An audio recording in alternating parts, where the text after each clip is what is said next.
নমস্কার বন্ধুরা, মাত্র 10 মিনিটে নিরামিষ দিনে এই সুস্বাদু মুখরোচক রেসিপিটি খুব সহজে বাড়িতে বানিয়ে নিতে পারবেন। বানানো যত সহজ, খেতে তার থেকে বেশি টেস্টি।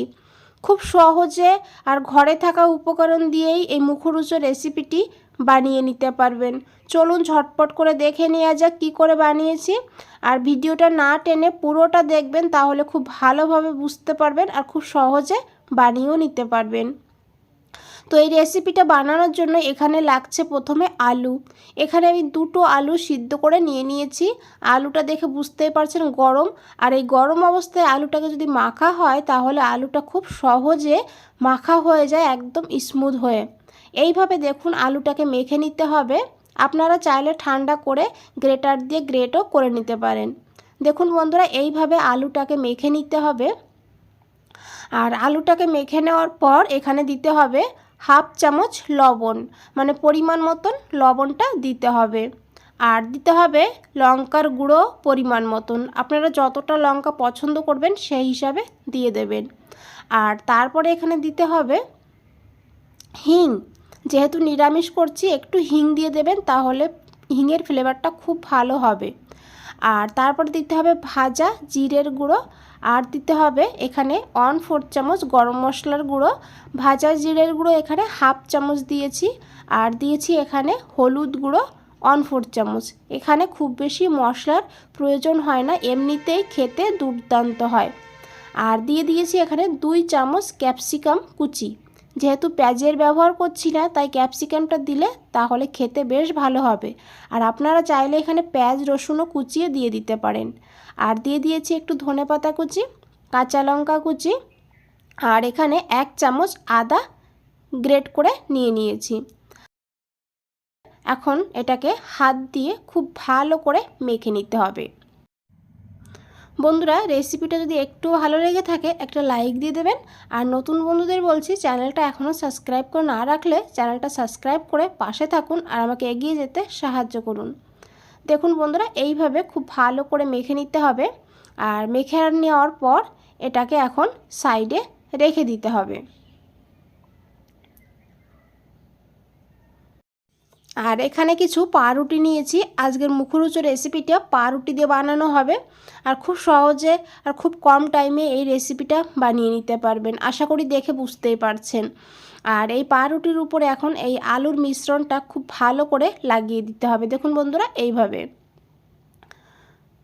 2 সাইডেই লাগাতে হবে। এক সাইডে লাগিয়ে নেওয়ার পর আরেক সাইডে এইভাবে আলুর মিশ্রণটা ভালোভাবে লাগিয়ে দিতে হবে।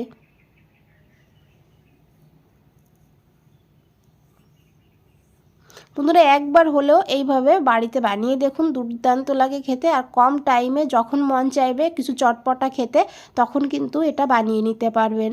দেখুন এইভাবে বানিয়ে নিতে হবে। আর সবগুলো পাউরুটিতেই এইভাবে আলুটাকে লাগিয়ে দিতে হবে। আর এইভাবে সবগুলোতে দেখুন লাগিয়ে নিয়েছি।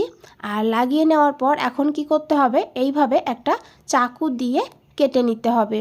আপনারা কিন্তু এখানে 4 টুকরো করে নিতে পারেন একটা পাউরুটিকে। আমি এখানে দেখুন 2 টুকরো করে নিয়েছি।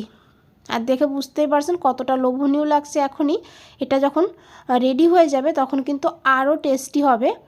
আর দেখুন এইভাবেই সব রুটিগুলো কেটে নিয়েছি। আর এখানে নিয়েছি 2 চামচ ময়দা। ময়দার জায়গায় এখানে আপনারা কর্নফ্লাওয়ার নিতে পারেন, না হলে গমের আটাও নিতে পারেন। আর দিয়ে দিতে হবে এখানে জল। আর জলটা দেওয়ার পর এখানে ভালো করে এটাকে মিশিয়ে নিতে হবে, একদম যেন দলা পেকে না থাকে ময়দাটা, সেটা দেখতে হবে। আর ব্যাটারটা একটু পাতলা করেই বানাতে হবে। দেখুন বন্ধুরা, এইভাবে ব্যাটারটাকে বানিয়ে নিতে হবে। আর এদিকে দেখুন নিয়েছি ব্রেড গ্রামস। এখানে আমি 3টে ব্রেড মিক্সচার গ্রাইন্ডারে দিয়ে গুঁড়ো করে নিয়েছি। আর এই ব্যাটারে একটু দিয়ে দিতে হবে ধনেপাতা কুচি, না দিলেও হয়, দিয়ে দিলে ধনেপাতার ফ্লেভারটা ভালো আসবে। আর খুব ভালো করে একটু মিশিয়ে নিতে হবে। আর এখন কি করতে হবে, এইভাবে একটা পাউরুটির পিস নিয়ে নিতে হবে আর এই ব্যাটারে ডুবিয়ে নিতে হবে। তারপরে এই ব্রেড গ্রামসে এইভাবে কোট করে নিতে হবে। আশা করি দেখে বুঝতেই পারছেন খুব সহজ রেসিপি আর খুব সাধারণ, কিন্তু খেতে অসাধারণ হয়। তো এইভাবেই সবগুলোকে কোট করে নিতে হবে এই ব্রেড গ্রামসে। এখানে দেখুন সবগুলো বানিয়ে নিয়েছি। আর চলুন তাহলে ভেজে নেওয়া যাক। এখানে ভেজে নেওয়ার জন্য তেল বসিয়ে দিয়েছি, খুব বেশি তেলের প্রয়োজনও হয় না। দেখুন আমি খুবই কম তেল দিয়ে দিয়েছি প্যানে। আর তেলটাকে খুব ভালো করে গরম করতে হবে। আর গ্যাসের ফ্লেমটাও মিডিয়াম টু হাই রাখতে হবে। হাই ফ্লেমে এইভাবে একটা একটা করে এই পাউরুটিকে দিয়ে দিতে হবে।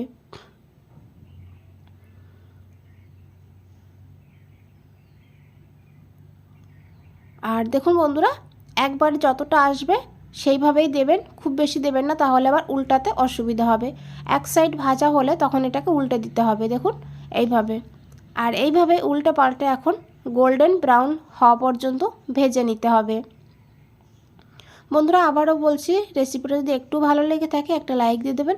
নতুন বন্ধুদের বলছি, চ্যানেলটা এখনও সাবস্ক্রাইব করে না রাখলে চ্যানেলটা সাবস্ক্রাইব করে পাশে থাকুন আর আমাকে এগিয়ে যেতে সাহায্য করুন। আর দেখুন বন্ধুরা, ভেজে নিয়েছি গোল্ডেন ব্রাউন করে। আর খুব মুচমুচেও হয়ে গিয়েছে উপরটা, আর ভেতরটা একদম নরম। এখন এগুলোকে এইভাবে তুলে নিতে হবে আর একইভাবে ভেজে নিতে হবে। দেখুন বন্ধুরা, এখানে সবগুলো ভেজেও নিয়েছি। বন্ধুরা আজ তাহলে এই পর্যন্তই, ফিরে আসছি নতুন কোনো রেসিপি নিয়ে। আপনাদের এই সময়টুকু দেওয়ার জন্য অনেক অনেক ধন্যবাদ। ভালো থাকবেন, সুস্থ থাকবেন, ধন্যবাদ।